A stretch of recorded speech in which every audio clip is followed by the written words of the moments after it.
লঙ্কানদের বিপক্ষে হারলেও এখনো শেষ হয়ে যায়নি সুপার ফোরের স্বপ্ন। সমীকরণ বলছে এখনো বেশ ভালোই সম্ভাবনা আছে টাইগারদের সামনে। তার জন্য অবশ্য চেয়ে থাকতে হবে আফগানিস্তানের বিপক্ষে ম্যাচে। সেখানে ভালো করতে পারলেই হতে পারে বাজিমাত, সাথে মিলতে হবে পয়েন্ট টেবিলের হিসাব নিকাশ।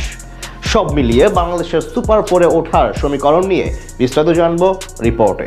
হংকংয়ের বিপক্ষে ম্যাচ জিতলেও শ্রীলঙ্কার বিপক্ষে আজ ব্যাটারদের পারফরমেন্স ছিল একেবারে নাজেহাল।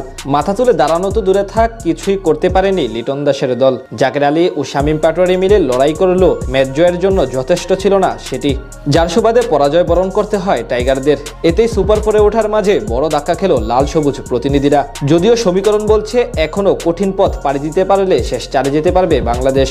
আকাশ সমান স্বপ্ন নিয়ে এশিয়া কাপ খেলতে গিয়েছিল বাংলাদেশ ক্রিকেট দল। প্রত্যাশা ছিল অন্তত সেমিফাইনালের পথ পাড়ি দিবে টাইগাররা। সেই মিশনে প্রথম লড়াইয়ে হংকংকে রীতিমতো উড়িয়ে দিয়ে শুভ সূচনা করেছিল লিটন বাহিনী। সেই ম্যাচ জয় পাওয়ার পর আজ লঙ্কানদের বিপক্ষে ম্যাচ নিয়েছিল পাহাড় সমান প্রত্যাশা, কিন্তু সেটা ধুলোয় উড়িয়ে দেয় ব্যাটারদের পারফরমেন্স। তাই এখন স্বাভাবিকভাবে সুপার ফোরে ওঠার পথ অনেকখানি কঠিন হয়ে গেল বাংলাদেশের জন্য।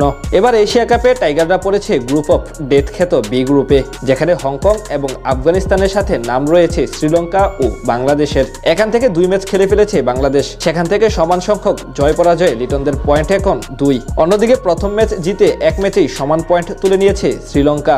বি গ্রুপের বাকি 2 দল হলো আফগানিস্তান এবং হংকং চায়না, যেখানে টুর্নামেন্টের উদ্বোধনী ম্যাচেই মুখোমুখি হয় তারা। সেখানে হংকংকে হারায় রাশিদ খানের দল। এরপর বাংলাদেশের বিপক্ষেও হারে তারা, অর্থাৎ টানা 2 ম্যাচ হেরে এরই মাঝে আসর থেকে এক প্রকার বাদ পড়ে গিয়েছে হংকং চায়না। তাদের পয়েন্ট -2.889। অন্যদিকে আফগানরা প্রথম ম্যাচ জিতে আছে বেশ শক্ত অবস্থানে। 1 ম্যাচ জিতে তাদের পয়েন্ট 2 এবং নেট রান রেট আছে 4.70।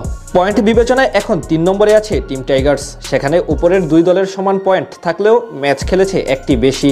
বাংলাদেশের পরবর্তী ম্যাচ আছে রাশিদ খানদের বিপক্ষে। সেটিতে জয় ছাড়া আপাতত কোনো বিকল্প নেই, এমনকি রাখতে হবে বড় ব্যবধান। তবে এরপরও চেয়ে থাকতে হবে শ্রীলঙ্কা ও আফগানিস্তানের লড়াইয়ে। সেখানে অবশ্যই শ্রীলঙ্কাকে হারাতে হবে হংকংকে এবং আফগানিস্তানকে। অর্থাৎ বাংলাদেশ যদি রাশিদ খানদের হারায় এবং শ্রীলঙ্কা যদি সবগুলো ম্যাচে জিতে, তাহলে টাইগাররা সুপার ফোরে উঠে পড়বে কোনো সমীকরণ ছাড়া। আবার যদি শ্রীলঙ্কা আফগানদের বিপক্ষে হেরে যায়, সেক্ষেত্রে আবার পরবর্তী ম্যাচে লিটনদের বড় জয় পেতে হবে নেট রান রেটের হিসাব মিলাতে। তাই স্বাভাবিকভাবে এখন টাইগারদের চেয়ে থাকতে হবে শ্রীলঙ্কার দিকে, পাশাপাশি শক্তভাবে পরবর্তী ম্যাচে কামব্যাক করতে হবে। এবার যদি এ গ্রুপের দিকে তাকাই, সেখানে অবশ্য হার্দিক পান্ডিয়ারা এবং পাকিস্তান দল আছে বেশ শক্ত অবস্থানে।